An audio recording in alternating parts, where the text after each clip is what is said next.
సుమన్ టీవీలో మీ personal and business promotions కోసం కింది నెంబర్కి కాంటాక్ట్ చేయండి. Welcome to Suman TV. Kadapa నగరంలో మేయర్ ఇంటి ముందు తెలుగుదేశం కార్యకర్తలు ఒక 50 మంది దాకా కలిసి వాళ్ళ ఇంటి ముందు చెత్త వేశారని చెప్పేసి ధర్నా చేయటం స్టార్ట్ చేశారండి. మరి దీనికి కానీ సంబంధించి వారి మాటల్లో తెలుసుకుందాం. ఈ రాష్ట్రంలో 3 నెలలైంది తెలుగుదేశం పార్టీ అధికారంలోకి వచ్చామా. ఈ 3 నెలలు అరాచకాలు, రౌడీజము, దౌర్జన్యాలు, హత్యలు, రాజకీయాలు జరుగుతున్నాయి. కానీ మా కడప నగరంలో స్వతంత్రం వచ్చి 75 సంవత్సరాలు అవుతుంది. ఇంతవరకు ఎవరు కానీ హిందూ, ముస్లిం, క్రైస్తవులు అందరం బాయి అనుకునేవాళ్ళం. ఎప్పుడు కానీ ఎవరన్నా పోటీ చేసిన ఎన్నికల్లో ఆ మరుసటి రోజు నుంచే ప్రతి ఒక్కరూ పలకరించుకునే ధోరణి ఉన్నది. కానీ ఇప్పుడు వచ్చిన శాసనసభ్యురాలు ఒక నియంత ధోరణితో బిహేవ్ చేయడం అనేది పద్ధతి కాదు.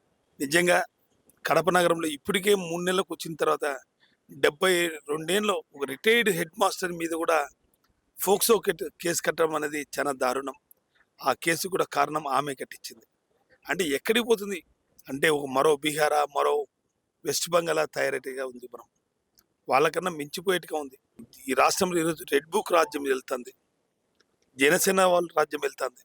ఇంతవరకు ఏ పార్టీ చూడదు, కులాలు చూడలేదు, మతాలు చూడకుండా మా ముఖ్యమంత్రి, మాజీ ముఖ్యమంత్రి వాళ్ళు అన్ని పార్టీలను కూడా కలుపుకొని పోవాలి, అందరికీ మన పార్టీనే కాదు అందరినీ సమానంగా చూడాలనే భావన మా మాజీ ముఖ్యమంత్రి జగన్మోహన్ రెడ్డి.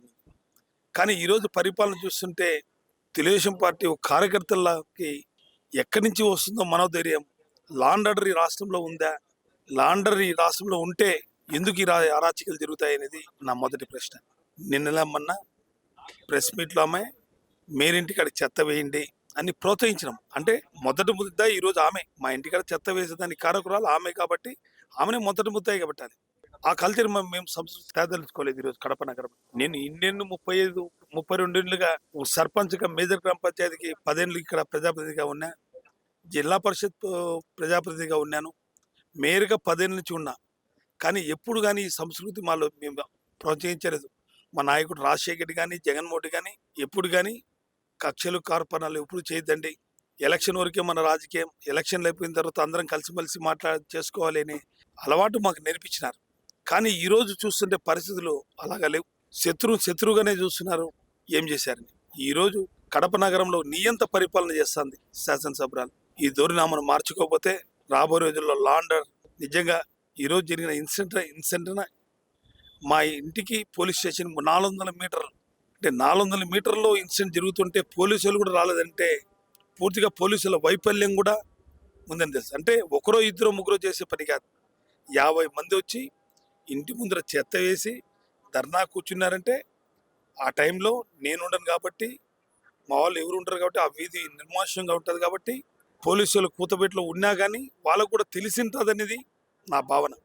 నిజంగా దీంట్లో పూర్తిగా పోలీసుల వైఫల్యం ఉంది. దీని మీద కఠిన చర్య తీసుకోవాలా, లేకుంటే రాబోయే రోజుల్లో వైఎస్ఆర్ కాంగ్రెస్ పార్టీ శ్రేణులు తీసుకునే నిర్ణయానికి పోలీసులే బాధ్యులైతారని కూడా నేను అంటున్నాను. ఇది కక్ష సాధింపు చర్యగా భావిస్తున్నారా, లేకపోతే ఇప్పుడు చెత్తకు వచ్చేసి వసూలు చేయకూడదనేసి నిర్ధారించి మాధవిరెడ్డి గారు చెప్తున్నారు.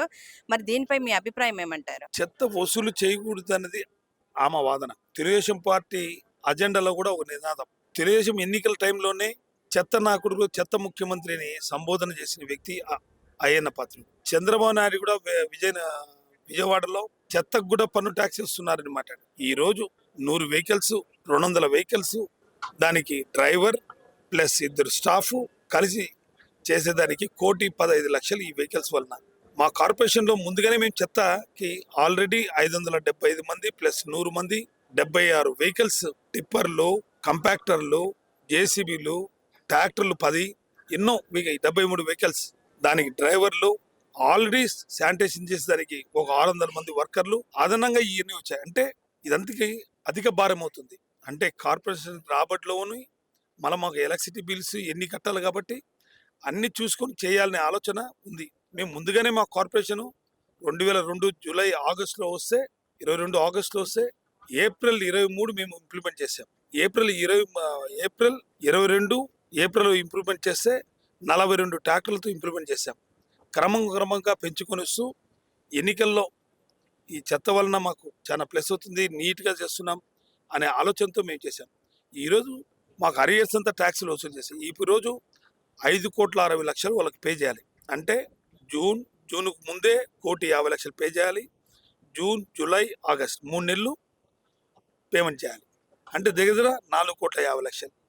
ఈ 4,50,00,000 మా ఆల్రెడీ కార్పొరేషన్లో అభివృద్ధి పనులకి డబ్బులు ఎన్ని ఇవ్వాలంటే అంతా భారం అవుతుంది. అంటే అదనంగా ఊరికి అనవసరంగా మన ట్యాక్స్ అండి. ఈరోజు మున్సిపల్ శాఖ మినిస్టర్ మంత్రి నారాయణ వాళ్ళ నెల్లూరు మున్సిపాలిటీలోనే ఆయన కాన్స్టిట్యూషన్లోనే ఒక్క వెహికల్ క్లాప్ ప్రోగ్రామ్ తిరగడం లేదు. చిత్తూరులో ఒక్క వెహికల్ తిరగడం లేదు. అనంతపూర్లో 17 వెహికల్స్ తిప్పుతున్నాయి. మా కడప నగరంలో 70 వెహికల్స్ ఈరోజు మేము తిప్పుతున్నాం. అంటే మా 30 ఏళ్ళలో ఉండే రాజకీయాల్లో, మా అనుభవంలో, మా పాలకవర్గానికి అందరికీ కూడా ప్రజలకి ఇంకా సర్వీస్ చేయాలి అనే ఆలోచన ధోరణితో మేము పోతున్నాం తప్ప ఆ క్లాప్ని ఎత్తితే మనకి ఎంత ప్రాబ్లం వస్తుంది, దాంట్లో ఎంతమందికి జీతాలు ఇవ్వాలా, అది కూడా మేము చూసుకునే విధానాల్లో ముందుగానే గుమ్మడికాయల దొంగ భుజాలు ఎగరేసుకున్నట్టు ఈ చెత్త పన్ను వసూలు చేయకూడదు. ఇది కార్పొరేషనే భరాయించాలి. మాట్లాడడం దీనికి అంత కారకులు మేము కాదు, వైఎస్ఆర్సీపీ పాలకవర్గం వల్లే మా అధికారంలో మేము ఉన్నాం. మేము కేవలం నిమిత్తం మాత్రం శాసనసభ్యురాల్ని, ఈడ అధికారులంతా వాళ్ళే ఉండేది. అంటే మేము రూలింగ్లో ఉన్న పాలకవర్గం ఉన్నా కానీ అధికారులు ఎవరు తెలుగుదేశం పార్టీ నాయకులకు తొత్తుగా పనిచేస్తారు తప్ప మా పార్టీకి కాదు. నువ్వు నిజాయితీ చిత్తశుద్ధి అంటే క్లాప్ ప్రోగ్రామ్ నిధులు తిప్పి అభివృద్ధి చేసేది నిధులు తిప్పి మేము గతంలో 5 ఏళ్ళు ముఖ్యమంత్రి మా జగన్మోహన్ ఉన్నాడు, ఎంతో అభివృద్ధి కార్యక్రమం చేశాం.